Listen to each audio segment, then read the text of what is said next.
This video is sponsored by my favorite website creator, Squarespace, the best place to go when you want to get a domain or create a gorgeous website or an online store. Okay, so I've been doing this new type of week routine thing for the last few months now. And hello, you know what? I think I might have actually hacked it.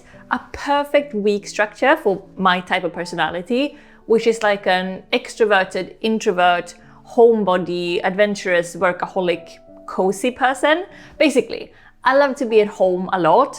I love to work a lot. I love to relax with a good book a lot. And I love to see people a bit, but not all the time.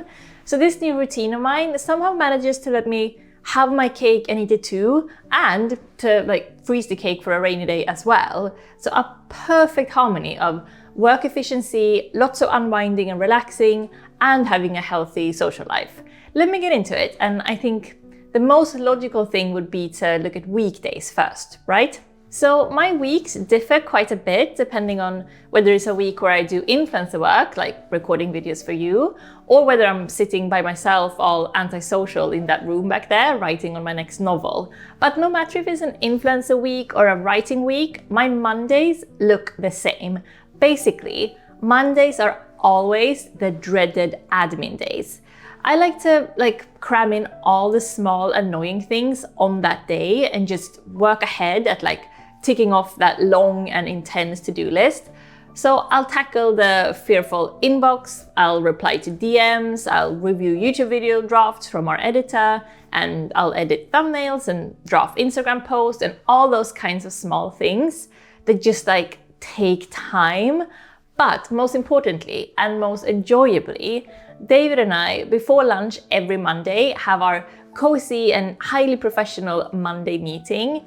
Every week, without fault, we go over everything. Mostly work stuff, of course, like discussing job opportunities that have come in, or details for a sponsored post, or planning when and what to shoot. But we also go over other things like our finances, or if there's something we need to discuss about the flat, something that needs to be fixed, like me telling David to buy spider repellent peppermint spray to absolutely cover our flat in, since London spiders, they're like normal spiders on steroids.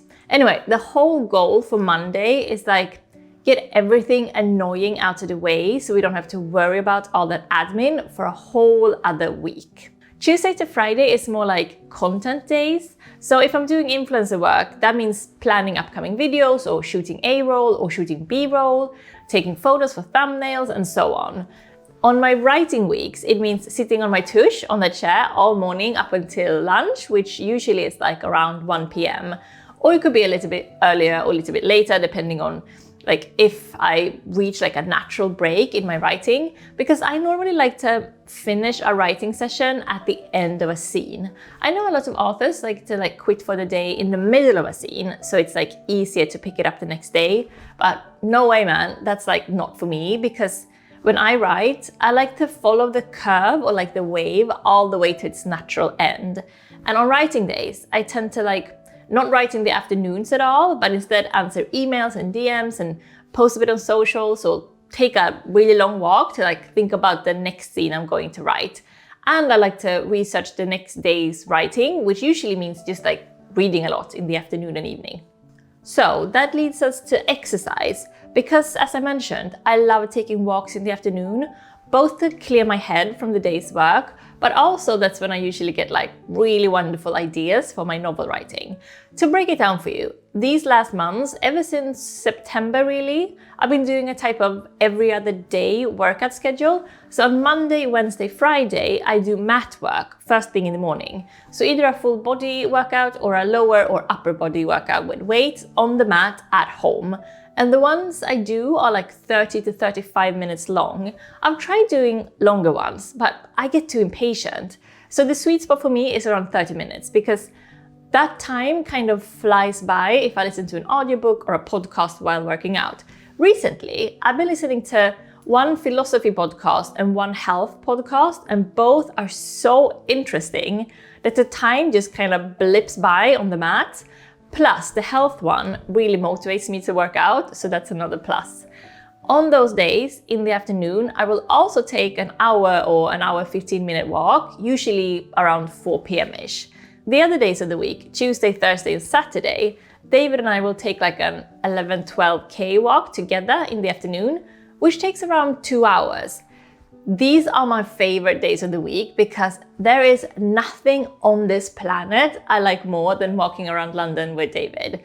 If I'm lucky, he'll even make us like a coffee each in his new fancy coffee machine to bring with us on the walk. And let's face it, I usually am lucky. Then on Sundays, much important, we rest, which means no working out, just moving about as little as humanly possible. For me, the weekend starts on Friday night. David usually goes out without me, either on Fridays or Saturdays, so that means I'll have the flat to myself, normally on Fridays. I absolutely love this moment after like a full-on demanding week of work to sit in a quiet flat, not having to worry about anything or anyone except myself. So I will drink a glass of Chablis or two and I will just like read until I drop. Well, no, not until I drop, because when David is out, I always wait up for him to come home safely before I fall asleep.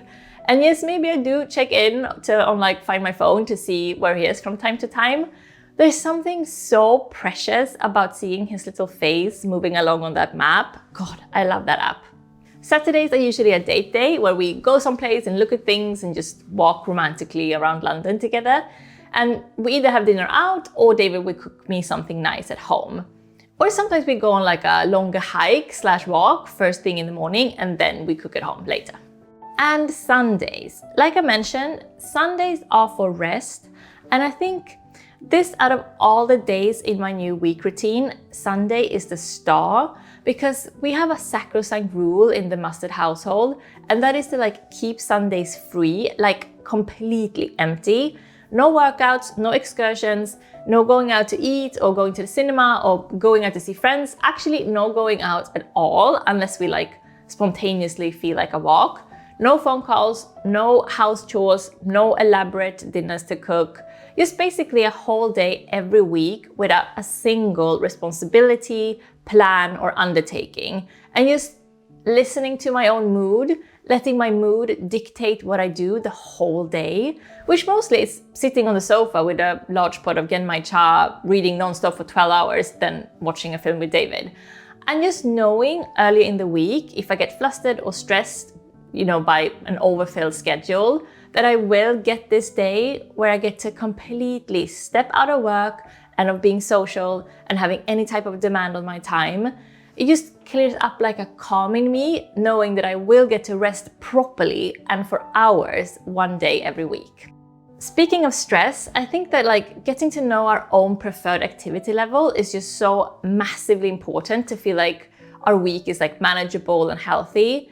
And with activity level, I mean your need for solitude and for socializing. And I think I've found it the weekly level that makes my mind most happy, which has been a little difficult to figure out since I'm one of those extroverted introverts or introverted extroverts or whatever, meaning that I have a huge need for both socializing and for being alone. So this is my current weekly structure that I've been doing ever since early autumn, and that has really, really worked wonders in making me feel that I'm both entertained and grounded. So my calmness this autumn and winter has just made my life completely different. And I think it's 90% down to keeping this week structure and trying not to mess with it too much. Basically, Monday to Thursday, I will have 1 or 2 nights when I go out and meet friends, and 2 or 3 nights at home just with David. If I keep this schedule, my life feels both fun and stimulating, but also completely manageable and calm, especially if I stick to the 1 social night per week, which is the best for me when working this hard. Because I'm not sure if you're the same, but the more overworked I am, the more tiring I find socializing to be. So this is my own preferred structure, but of course everyone's would look completely different depending on where we are on the solitude socialization spectrum. But it's I feel that our society pressures us to pretend that we're more socially keen than most of us actually are. It's like a popularity contest, and if you say that, yeah, actually I kind of only want to see other people 1 night per week, you're seen as a little bit of a weirdo. So here I am, confessing my weirdo colors. Besides David, I really don't have the energy to see other people more than 1 or 2 nights a week, especially since my work is so mentally taxing. And I'm completely fine with that. It just took a little while to find this balance between work and social life. If I work less in the future, I will want to go out more because I will have more mental energy. But for now, I like this scaled down week structure. What about you? Where are you on the solitude socialization spectrum? How many nights per week do you want to see friends?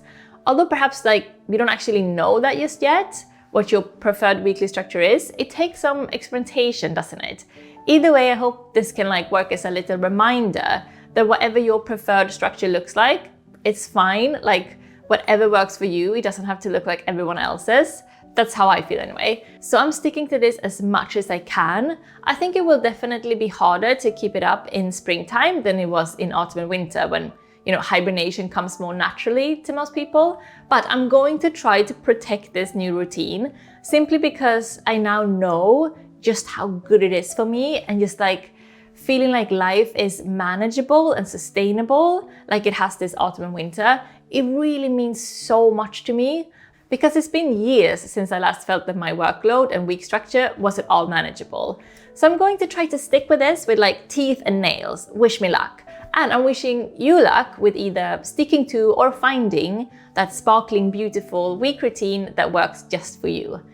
Stress, man, we can't let it rule our lives anymore. It's done. 2025 will be the year we all kind of just chill out a bit. What do you think?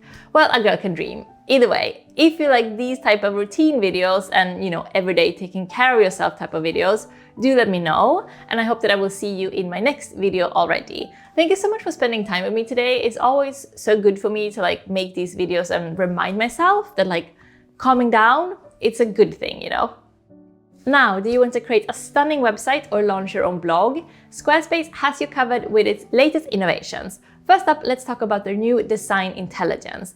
Combining 20 years of design expertise with cutting-edge AI, this tool helps you unlock your creative potential, building a personalized, one-of-a-kind website that fits your needs. Squarespace also makes running an online store easier with Squarespace Payments. Onboarding is fast and you can start accepting payments in just a few minutes. Plus, it supports various popular payment options like Klarna, Apple Pay, Afterpay, and others, giving your customers payment flexibility. And for seamless social media integration, Squarespace allows you to connect your social media accounts in just a few clicks, whether you're embedding a feed or syncing your products directly to Instagram or Facebook. It's an effortless way to expand your reach and keep everything in sync. So what are you waiting for? Go get your free trial today at squarespace.com. And when you're ready to launch, go to squarespace.com/JennyMustard to get 10% off your first purchase of a website or a domain. Now that is a good deal. Okay, thank you so much to Squarespace and thank you guys. Take care of yourself till next time. Bye bye bye.